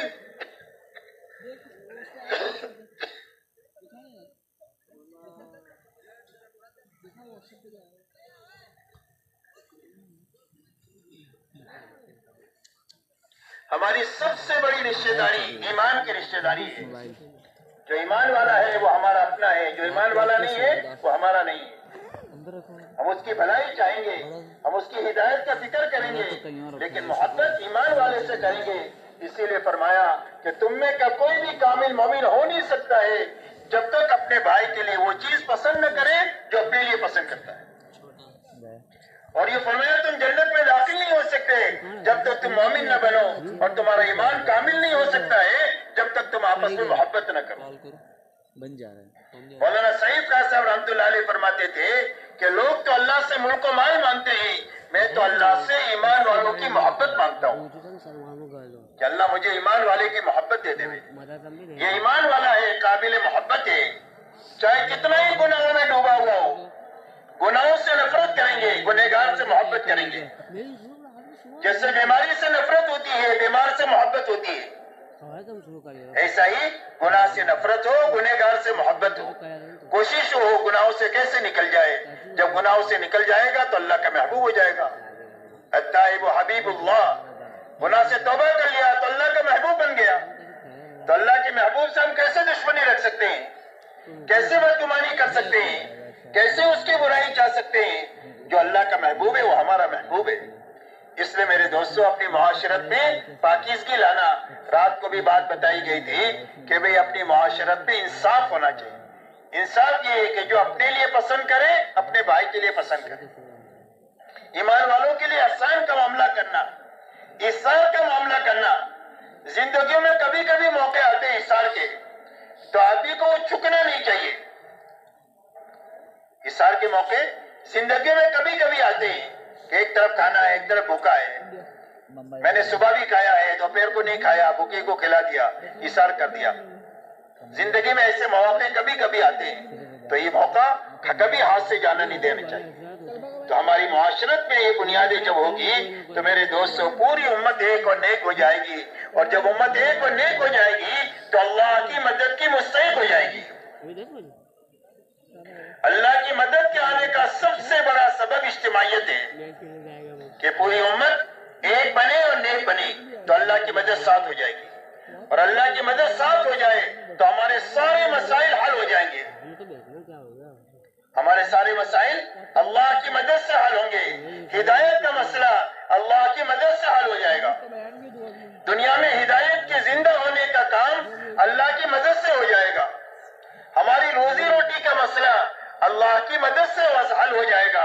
اور ہماری الجھنیں جو دنیا میں ہیں ملکی سطح پر اور عالمی سطح پر یہ ساری الجھنیں اللہ تعالیٰ اپنی مدد سے دور فرما دیں گے. آپ دیکھو صحابہ کی ہدایت کے مسئلے کو اللہ نے حل فرما دیا. اللہ نے ان کی روزی روٹی کا مسئلہ حل فرما دیا. اللہ نے ان کی الجھنوں کو ختم کر کے ان کو عافیت والی زندگی دیا جس کی وجہ سے جینا بھی آسان ہو گیا اور مرنا بھی آسان ہو گیا. اللہ ہمارے ساتھ بھی وہ کریں گے. شرط یہ ہے کہ اللہ کی مدد ساتھ ہو اور اللہ کی مدد کے ساتھ ہونے کا راستہ ہماری اجتماعیت ہے. اور اجتماعیت میں اپنے بھائیوں پر احسان کرنا ایثار کرنا انصاف کرنا اگر ضرورت پڑے معاف کرنا درگزر کرنا کسی کی غیبت نہیں کرنا کسی کے بارے میں بدگمانی نہیں کرنا کسی کے ٹور میں نہیں لگنا. یہ ساری چیزیں امت کو توڑنے کی چیزیں ہیں. اس سے اپنے آپ کو بچاتے ہوئے ہر آدمی یہ کوشش کرے کہ میں پوری امت کو جوڑنے کا ذریعہ بنوں امت کے توڑ کا ذریعہ میں نہ بنوں. قیامت کے دن ایک آدمی آئے گا کہ اس کے ایک بول سے ایمان والوں میں جوڑ پیدا ہوا. گناہوں کی لمبی فہرست ہوگی. اللہ فرمائیں گے تیرا بول ہماری نگاہ میں اتنا وزنی ہے کہ تو نے ہماری نبی کی امت کو جوڑا ہے. اس بول پر ہم تجھے جنت میں بھیجیں گے. ایک آدمی کا بہت بڑا نیکیوں کا دفتر ہوگا لیکن اس کے ایک بول سے امت پہ توڑ پیدا ہوا ہوگا تو کل قیامت کے دن وہ بول اتنا بھاری ہوگا کہ اللہ اس کی وجہ سے اس کو جہنم میں بھیجیں گے کہ تو نے ہمارے پیارے نبی کی پیاری امت کو تو نے توڑا ہے تو جہنم میں جانے کے لائق ہے. اس لیے میرے دوستو ہماری معاشرت میں پاکیزگی آئے ہماری معاشرت میں انصاف آئے ایثار آئے احسان آئے ہمدردی آئے ہر ایک کی بھلائی چاہنا آئے کسی غلطیوں کو معاف کرنا آئے درگزر کرنا آئے اور ہر ایک کے ساتھ میں رحم کا معاملہ کرنا آئے. جو رحم کرتا ہے اللہ کی طرف سے اس پر رحم کیا جاتا ہے. اسی کے ساتھ میں میرے محترم دوستو اللہ تعالیٰ نے دنیا کو ضرورت کی پوری کرنے کی جگہ بنایا ہے. ہر انسان میں ضرورت بھی ہے خواہش بھی ہے. ہر انسان میں ضرورت بھی ہے خواہش بھی ہے. ہر انسان کی 5 ضرورتیں ہیں. کھانا ہے کپڑا ہے مکان ہے سواری اور شادی ہے. ہر مرد اور عورت کی 5 ضرورتیں ہیں. تو ضرورتیں محدود ہیں اور خواہش محدود ہے. اللہ والے فرماتے ہیں خواہش کی مثال آگ کی آگ میں کتنا بھی لکڑی ڈالو کبھی اس کا پیٹ بھرے گا ہی نہیں. ایسا ہی خواہش کبھی کسی کی دنیا میں پوری ہو نہیں سکتی. اس لیے کہ خواہشات لامحدود ہے اور دنیا محدود ہے. ایک بوتل میں 1 لیٹر پانی آ سکتا ہے جس میں 1.5 لیٹر نہیں ڈال سکتے. تو دنیا محدود ہے خواہشات لامحدود ہے. تو دنیا میں اللہ نے ضرورت کے پورا کرنے کا وعدہ کیا ہے کہ اللہ نے فرمایا وما من دابۃ فی الارض الا علی اللہ رزقها. فرمایا زمین پر جتنے جاندار ہیں ان سب کی روزی ان کی تمام تر ضروریات کا پورا کرنا یہ اللہ نے اپنے ذمہ لیا ہے. تو ضرورت اللہ پوری کریں گے. اور خواہش کے پورے کرنے کا بھی اللہ نے وعدہ کیا. لیکن خواہش کہاں پوری ہوگی؟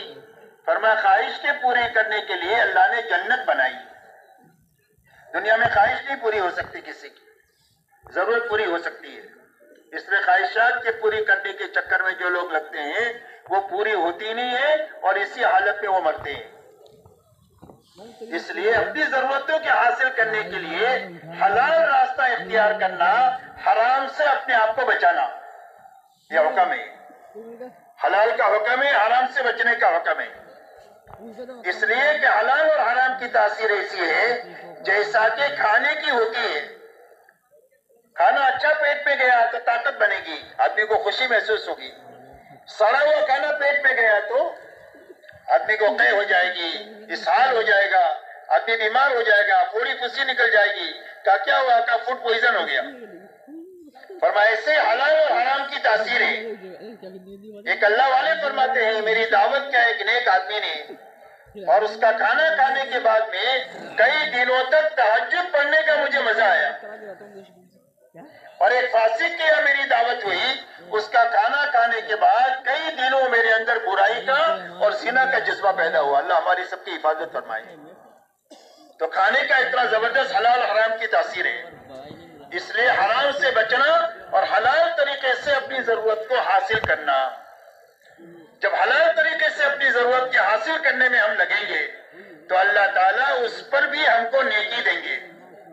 فرمایا کسب الحلال فریدۃ بعد الفریدہ، فرمایا فرائض کی ادائیگی کے بعد میں حلال کمائی میں لگنا بھی فرض ہے۔ تو حلال کمائی میں اللہ تعالیٰ آپ کو اور مجھے انعام دیں گے۔ جب فرائض کی ادائیگی کے ساتھ ترتیب زندگی کی صحیح ہو جائے گی تو صحیح زندگی کی ترتیب ہونے کے نتیجے میں ہمارے ہر کام پر اللہ کی طرف سے انعام ملے گا۔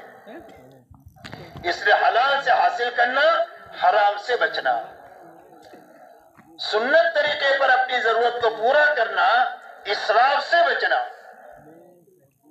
سنت طریقے پر اپنی ضرورت کو پورا کرنا، کھانا سنت کے مطابق کھانا اور حلال کھانا، لباس حلال طریقے سے حاصل کرنا، سنت طریقے پر لباس کو پہننا، بیوی کو حلال طریقے سے حاصل کرنا، سنت طریقے پر شادی کرنا، اپنی ہر ضرورت کو، اپنی سواری کی ضرورت ہوئی، سائیکل کی ضرورت ہو تو سائیکل خریدے، حلال سے خریدے، حرام سے نہیں۔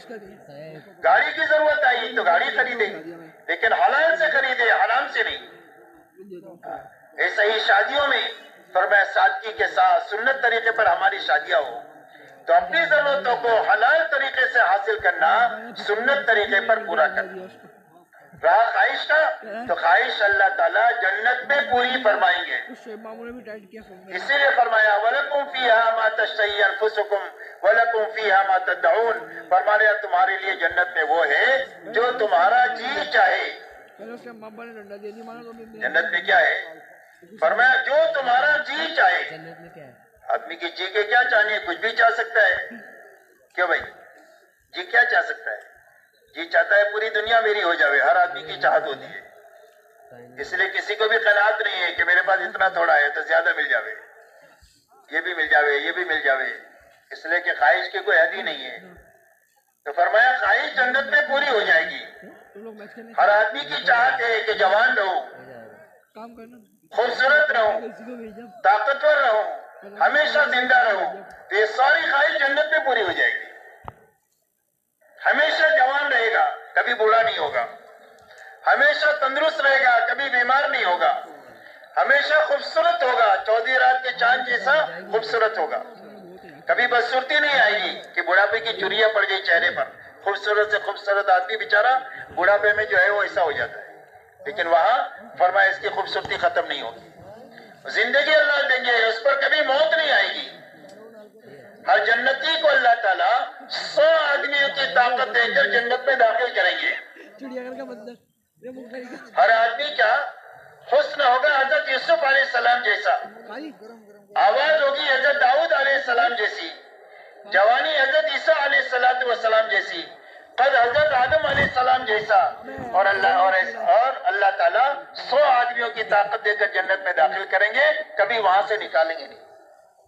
کم سے کم درجے کا جنتی اللہ اس کو دنیا سے 10 گنا بڑی جنت عطا فرمائیں گے۔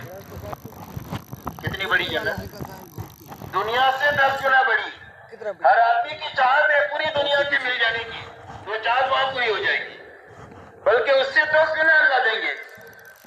اسی لیے فرمایا وَإِذَا رَأَيْتَ ثَمَّ رَأَيْتَ نَعِيمًا وَمُلْكًا كَبِيرًا، کہ فرمائے مخاطب تو دیکھے گا، پھر دیکھے گا، کیا دیکھے گا؟ فرمائے نعمتوں کا لا متناہی سلسلہ ہوگا، کبھی ختم بھی نہیں ہوگا، کبھی روک ٹوک بھی نہیں ہوگی۔ جو چیز چاہے گا وہ فوراً مل جائے گا. اور فرمایا ہر جنتی کا بہت بڑا ملک ہوگا. دنیا سے 10 گنا بڑی جنت ہوگی تو کتنا بڑا ملک ہوگا. تو اللہ تعالیٰ اتنا بڑا ملک کم سے کم درجے کی جنتی کو دیں گے. کم سے کم درجے کی جنتی کی 70-72 حوریں اللہ دیں گے. ایک حور زمین پر اپنا پوروا ظاہر کر دے تو سورج اور چاند کی روشنی اس کے سامنے مان پڑ جائے. سمندر میں تھوک دے تو سمندر کا پانی میٹھا ہو جائے. اپنا 2 پٹا دنیا میں لہرا دے تو پوری دنیا خوشبوؤں سے بھر جائے. اللہ کا دیدار ہوگا.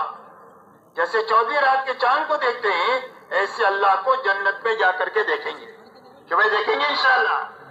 ہاں اللہ کو دیکھیں گے. دیکھنے میں کوئی چیز رکاوٹ نہیں بنے گی. اللہ مہمانی کریں گے اور میدان مزید میں سارے جنتیوں کو کھانے کی دعوت پر جمع کریں گے. تو اللہ تعالیٰ کی طرف سے ایک ایک محل ایک ایک موتی کا جس کے اور وہاں کے کنکر اور پتھر ہیرے اور موتی ہوں گے. وہاں کا گارا زعفران کا ہوگا. گھاس زعفران کی ہوگی. اور اللہ تعالیٰ ایسی اچھی جنت دیں گے کہ آدمی خوش ہو جائے گا. اس سے بڑی نعمت اللہ دیں گے. اللہ فرمائیں گے میرے جنتی ہو میرے بندو میں تم سے راضی ہو گیا کبھی ناراض نہیں ہوں گا. تو یہ کھٹکا بھی ختم ہو جائے گا کہ کبھی اللہ ناراض ہو کر کے کبھی جنت سے نکال نہ دے دے. تو کھٹکا ختم. اس لیے کہ اللہ جب کسی سے راضی ہو جاتے ہیں تو پھر اس کے بعد اس سے کبھی ناراض نہیں ہوتے. تو اللہ تعالیٰ ایسی جنت عطا فرمائیں گے جہاں آدمی کی ہر خواہش پوری ہوگی. یہ دنیا ضرورت کے پوری کرنے کی جگہ ہے. یہاں اپنی ضرورت کو حلال طریقے سے حاصل کرنا اور حرام سے بچنا. علماء سے پوچھنا اپنے سارے کاموں کو تاکہ کوئی بھی مشتبہ چیز ہمارے پیٹ میں نہیں جانی چاہیے. ہمارے بچوں کے پیٹ میں نہیں جانی چاہیے. ہمارے گھر میں کوئی حرام اور ناجائز چیز نہیں آنی چاہیے.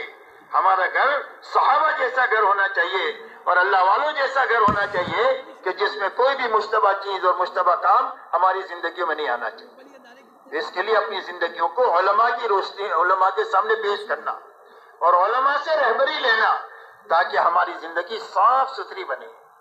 اس لیے کہ دنیا کے سامنے جو چیز آئے گی وہ ہماری معاشرت آئے گی اور ہمارے معاملات آئیں گے. کہ بھئی دنیا کے سامنے کیا آئیں گی؟ ہماری معاشرت سامنے آئے گی. دنیا کے سامنے ہمارے معاملات سامنے آئیں گے. ہم نماز ایمان تو دل میں ہوتا ہے. نماز مسجد میں پڑھتے ہیں. روزہ پیٹ میں ہوتا ہے. اور زکوٰۃ اپنے مسلمان بھائیوں کو ہی دے سکتے ہیں دوسرے کو نہیں دے سکتے. حج بیت اللہ میں کرتے ہیں جہاں پر کسی بھی بے ایمان کا داخلہ ممنوع ہے. تو لوگوں کے سامنے ہماری معاشرت اور معاملات آئیں گے. تو اپنے معاملات کو صاف اور ستھرا بنانا اور اس میں 2 بنیادوں کو زندہ کرنا. ایک سچائی کو اور ایک امانت داری کو. اپنے معاملات میں سچائی اور امانت داری یہ 2 بنیادیں ہیں ہمارے معاملات کی. اس میں سچائی ہونی چاہیے جھوٹ نہیں ہونا چاہیے وعدہ خلافی نہیں ہونا چاہیے اور اس کے ساتھ میں ٹال مٹول کی بات نہیں ہونی چاہیے. سچائی ہونی چاہیے اور امانت داری ہونی چاہیے. ناپ تول پر پورا دینا ناپ تول کر پورا لینا اور اسی کے ساتھ جس سے لیا اس کو وقت پر دینا. غرض یہ کہ اپنے معاملات میں سچائی آنی چاہیے اور امانت داری آنی چاہیے. اسی کے ساتھ میں میرے دوستوں اپنی اخلاقی زندگی ایسی اچھی بننی چاہیے کہ سارے انسانوں کو ہم سے راحت پہنچے کسی کو ہم سے ناحق تکلیف نہ پہنچے. ناحق تکلیف نہ پہنچے. یہ ہماری زندگی ایسی صاف ستھری ہونی چاہیے اخلاق والی زندگی. اخلاق کا خلاصہ یہ ہے کہ ہر انسان کو ہم سے راحت پہنچے کسی کو بھی ہم سے تکلیف نہ پہنچے. یہ اخلاق کا خلاصہ ہے. اور اخلاق بہت بڑی چیز ہے. حدیث پاک میں آتا ہے کہ اکثر لوگ جنت میں جو جائیں گے وہ تقوی کی وجہ سے جائیں گے اور اچھے اخلاق کی وجہ سے جائیں گے. جنت میں اکثر لوگ تقوی کی وجہ سے اور اچھے اخلاق کی وجہ سے جائیں گے. اور اکثر لوگ جہنم میں جائیں گے وہ زبان کی لفظی سے جائیں گے اور شرمگاہ کی لفظی سے اکثر لوگ جہنم میں جائیں گے. فرمایا اکملکم ایمانا احسنکم اخلاقا. فرمایا تم میں سب سے زیادہ کامل ایمان والا وہ ہے جو سب سے اچھے اخلاق والا ہے. قیامت کے دن آدمی کے عمل نامے میں سب سے زیادہ وزنی چیز اس کے اچھے اخلاق ہوں گے. اس لیے اپنی اخلاقی زندگی کو اچھے سے اچھی بنانا. ہمارے ماں باپ کو ہمارے بچوں کو ہماری بیوی کو ہمارے پڑوسیوں کو ہمارے گاہکوں کو، ہمارے سیٹ کو، ہمارے نوکر کو، ہمارے ملک کے ایک ایک بچے کو اور پورے عالم کے ایک ایک انسان کو ہم سے راحت پہنچے، کسی کو ہمارے سے تکلیف نہ پہنچے۔ اسی لیے اخلاق کا خلاصہ حضور صلی اللہ علیہ وسلم نے چند باتوں میں فرمایا ہے۔ آپ ارشاد فرماتے ہیں کہ جو تمہارے ساتھ برائی کرے اس کے ساتھ بھلائی کرو، جو تمہارے ساتھ برائی کرے اس کے ساتھ بھلائی کرو، جو تمہارے پر ظلم و زیادتی کرے اس کو معاف کرو، درگزر کرو، اس لیے کہ بدلہ لینا مشکل ہے اور معاف کرنا آسان ہے۔ کیا مشکل ہے؟ بدلہ مشکل ہے۔ ایک آدمی نے آپ کو تماچا مارا کہ بھئی وزن کر کے آپ تماچا اتنا مار سکتے ہیں؟ اگر آپ نے ذرا سا زور سے مارا تو آپ ظالم ہیں۔ اس لیے حضور صلی اللہ علیہ وسلم کے پاس میں ایک صحابی آئے کہ اللہ کے نبی میرے غلام ہیں، وہ میرے ساتھ خیانت کرتے ہیں، کام چور کری کرتے ہیں، میں ان کو سزائیں دیتا ہوں، تو میرا کچھ معاملہ ہوگا اوپر؟ فرمایا ہاں، تمہاری مار پیٹ کو ان کی خیانت کے ساتھ وزن کیا جائے گا۔ اگر تمہارے پاس میں مار پیٹ زیادہ ہوئی تو تمہاری پکڑ ہوگی۔ تو فرمایا جھگڑا میں اپنے آواز پالنا نہیں چاہتا، سب کو الگ چھوٹا رہا کر دیا، آزاد کر دیا۔ تو آج آپ ناپ کر کے مار نہیں سکتے۔ کسی نے سخت سست آپ کو کہہ دیا تو آپ ناپ کر کے سخت سست نہیں کہہ سکتے۔ غصے میں تھوڑی بھی زیادتی ہو جائے گی، آپ زیادتی کر لیں گے تو آپ کا شمار ظالمین میں ہوگا، اور اللہ ظالم کی حمایت نہیں کرتے، اللہ مظلوم کی حمایت کرتے ہیں۔ تو اس لیے بدلہ لینا مشکل ہے، معاف کرنا آسان ہے۔ اس لیے فرمایا جو تمہارے پاس ظلم و زیادتی کرے اس کو درگزر کرو، معاف کرو، لیٹ گو کرو، اس لیے کہ معافی کرنا اللہ کو پسند ہے۔ اللہ معافی کرنے والے ہیں، معاف کرنے والے ہیں، اللہ کی صفت ہے عفو، معاف کرنے والے ہیں۔ تو اللہ تعالیٰ معافی کو بھی پسند کرتے ہیں۔ جب آپس میں ہم ایک دوسرے کو معاف کریں گے تو اللہ بھی ہم کو معاف کر دیں گے۔ اس نے فرمایا جو ظلم و زیادتی کرے اس کو درگزر کرو، جو رشتہ داری کو توڑے اس کے ساتھ رشتہ داری کو جوڑو، اس لیے کہ صلہ رحمی کا مسئلہ بہت اہم ہے۔ قیامت کے دن صلہ رحمی اللہ سے کہے گی کہ اللہ جس نے مجھے جوڑا اپنی رحمت سے اس کو جوڑ دے، اور جس نے مجھے توڑا اپنی رحمت سے اس کو کاٹ دے۔ اس لیے رشتہ داریوں کو جوڑنا، رشتہ داریاں کبھی توڑنا نہیں چاہیے۔ رشتہ داریاں توڑنے سے بے برکتی زندگی میں آتی ہے، اور رشتہ داریوں کو نبھانے سے اللہ کی طرف سے عمر میں بھی، روزی میں بھی، صلاحیتوں میں بھی، ہر چیز میں اللہ کی طرف سے برکت آتی ہے۔ اس لیے فرمایا جو تمہارے ساتھ رشتہ داری کو توڑے اس کے ساتھ رشتہ داری کو جوڑو۔ فرمایا جو تمہیں کبھی چائے پانی کا نہ پوچھے اس کو کھلاؤ پلاؤ، جو تمہیں کبھی چائے پانی کا نہ پوچھے اس کو کھلاؤ پلاؤ۔ فرمایا یہ اولین اور آخرین کے اخلاق ہے۔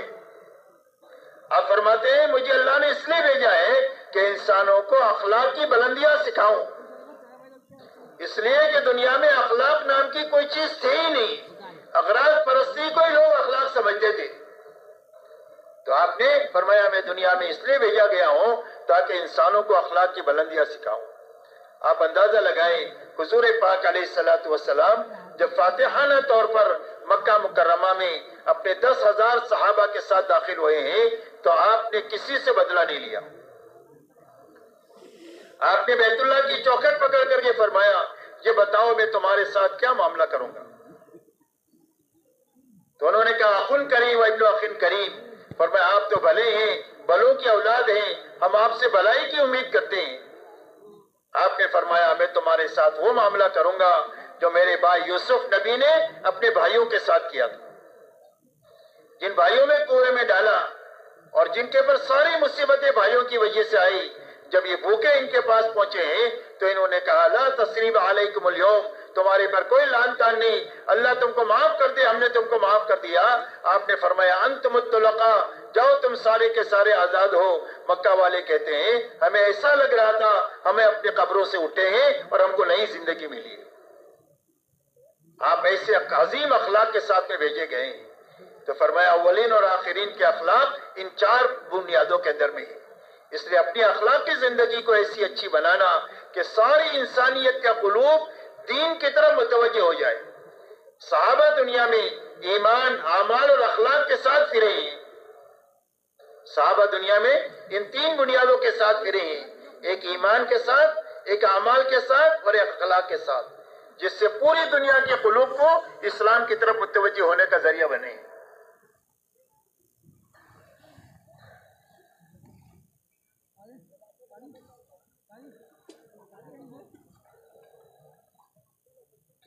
اسی کے ساتھ میرے محترم دوستو، اپنی زندگی کا مقصد اللہ کو بنانا اور آخرت کو بنانا۔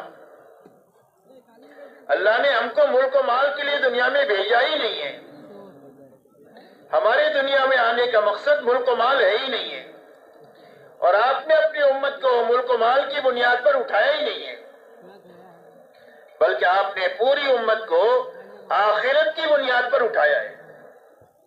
انصار مدینہ حضور صلی اللہ علیہ وسلم کے پاس تشریف لائے اور آ کر یہ پوچھا، علی ما نبایعک یا رسول اللہ، اللہ کے نبی ہم آپ سے کس چیز پر بیعت کریں؟ یعنی ہم آپ کا دامن تھامیں گے تو ہم کو کیا کرنا پڑے گا؟ یہ معنی ہے بیعت کے۔ تو آپ نے فرمایا، تبایعونی علی السمع والطاعہ فی المنشط والمکرہ، فرمایا اس بات پر بیعت کرو کہ میری بات کو سنو گے اور مانو گے، جی چاہے تو اور نہ چاہے تو، جی چاہے تو اور نہ چاہے تو ہر حال میں میری بات کو سنو گے اور مانو گے، اس پر بیعت کرو۔ وَالنَّفْقَ فِي الْعُسْرِ وَالْيُسْرِ، تنگی میں اور فراخی میں ہر حال میں اللہ کے دین کے لیے خرچ کرو گے، اس پر بیعت کرو۔ وَعَلَى الْأَمْرِ بِالْمَعْرُوفِ وَالنَّهْيِ عَنِ الْمُنْكَرِ، اس بات پر بیعت کرو کہ بھلائی کو دنیا میں پھیلانے کی محنت کرو گے اور برائیوں کو مٹانے کی محنت کرو گے، اس پر بیعت کرو۔ وَعَلَىٰ أَن تَقُولُوا فِي اللَّهِ حَقٌّ لَا تَخَافُوا فِي اللَّهِ لَوْمَةَ لَائِمٍ، اور اس بات پر بیعت کرو کہ ہر حال میں حق بات کہو گے، حق طریقے سے، اور کسی کی ملامت سے ڈرو گی نہیں، کسی مداہنت سے اور مروت سے سارے کام برباد ہوتے ہیں، اس لیے فرمایا حق بات کو حق طریقے سے کہنا اور کسی کی ملامت سے ڈرنا نہیں، فرمایا اس پر بیعت کرو۔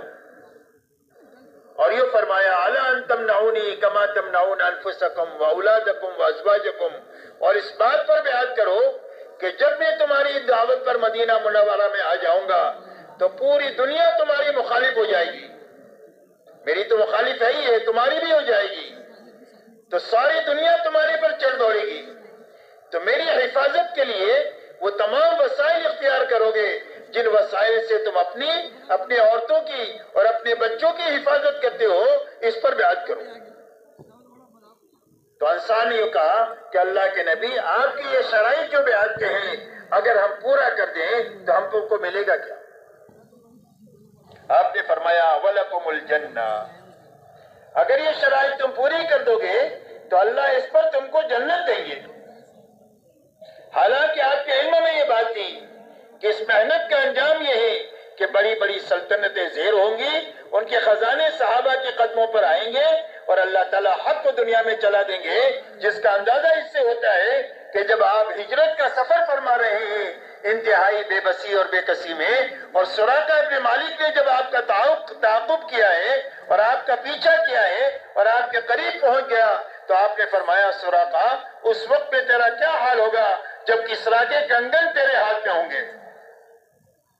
ایسی بے بسی بے کسی میں آپ کسریٰ کے کنگن کی بشارت دے رہے ہیں۔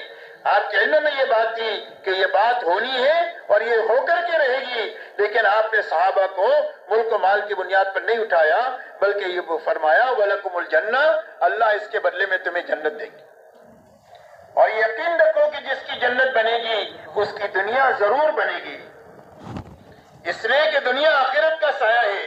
جب آخرت بننا شروع ہوتی ہے تو اس کے بناؤ کے آثار دنیا میں ظاہر ہوتے ہیں، اور جب آخرت اجڑنا شروع ہوتی ہے تو اس کے اجاڑ کے آثار دنیا میں انفرادی اجتماعی زندگی میں ظاہر ہوتے ہیں۔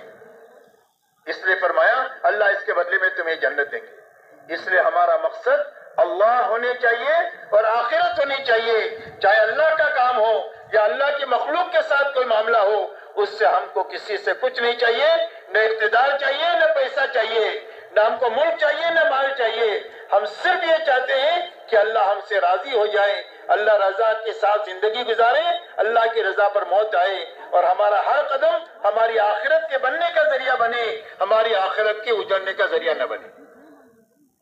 تو اپنا مسئلہ اللہ کو اور آخرت کو بنا کر کے دنیا میں جینا، یہ ہماری بنیادیں ہیں دنیا میں جینا کی، اور حضور صلی اللہ علیہ وسلم ایسی مبارک زندگی لے کر کے آئی۔ یہ مبارک زندگی میرے محترم دوستو، یہ پوری دنیا میں امت جن مسائل سے دوچار ہے اور جن حالات سے دوچار ہے اور جن پریشانیوں میں سے گری ہوئی ہے، اس سے نکلنے کا واحد راستہ یہ مبارک زندگی ہے۔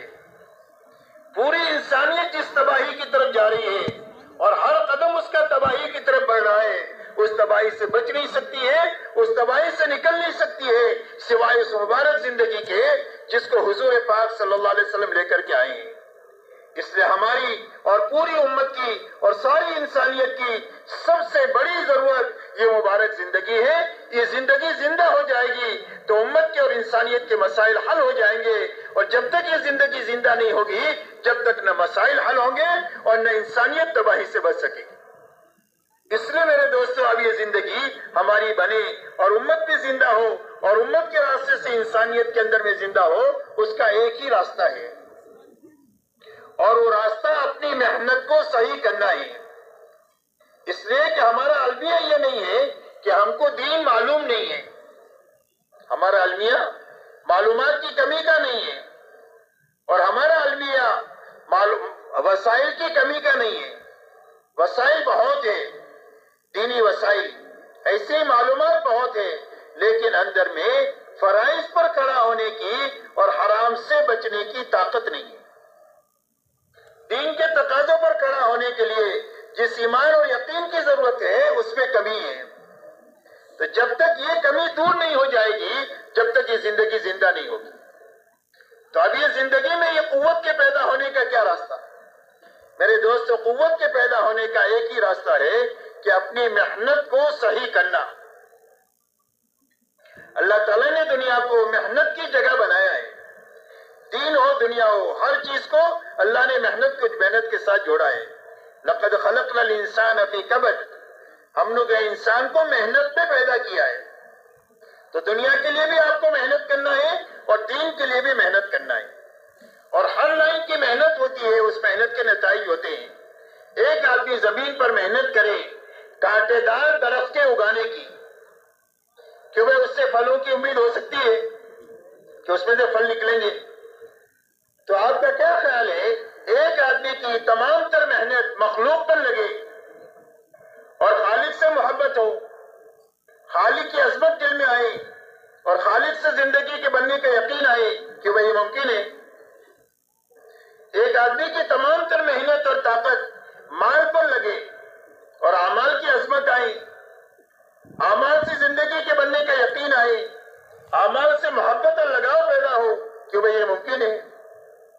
ایک آدمی کی تمام تر طاقت اور توانائی دنیا پر لگے اور آخرت کا شوق پیدا ہو، آخرت کا فکر پیدا ہو، اللہ سے ملنے کا اور ملاقات کا شوق پیدا ہو کہ وہ یہ ممکن ہے؟ یہ ممکن نہیں۔ جب تک محنت کا رخ صحیح نہیں ہوگا، جب تک زندگی کا رخ صحیح نہیں ہوگا۔ اسی لیے حضور پاک علیہ السلام نے اس امت کو بنانے کے لیے سب سے پہلے محنت کا رخ صحیح کیا۔ تو محنت کا صحیح رخ کیا ہے؟ فرمایا محنت کا صحیح رخ یہ ہے کہ ہر ایمان والا سب سے پہلے اپنی جان مال کو ایمان کے سیکھنے پر لگائے، ایمان کے پھیلانے پر لگائے۔ سب سے پہلی لگانے کی جگہ کیا ہے؟ دعوت اللہ، کہ سب سے پہلے اپنا یقین سیکھنے کے لیے اور امت میں یقین کو زندہ کرنے کے لیے اپنی جان اور مال اور صلاحیت کو لگانا، اور اتنا لگانا جتنا کہ دعوت کا تقاضا ہے۔ کہ بھائی کتنا لگانا؟ بولو، جتنا دعوت کا تقاضا ہے۔ ہم اپنے گھر کاروبار میں کتنا لگتے ہیں؟ کہ بھائی گھر کاروبار میں کتنا لگتے ہیں؟ جتنا گھر کاروبار کا تقاضا ہوتا ہے اتنا لگتے ہیں۔ تو سارے تقاضے پورے ہو رہے ہیں، اس لیے کہ اتنا لگتے ہیں جتنا تقاضا ہے۔ تو ایسا ہی دعوت کا جو تقاضا جس نوعیت کا بھی ہو، اس تقاضے پر اپنی جان اور مال کو اتنا لگانا جتنا دعوت کا تقاضا ہے. یہ سب سے پہلا مصرف ہے لگانے کا کہ ایمان خود سیکھ بھی رہے ہو اور ایمان سکھا بھی رہے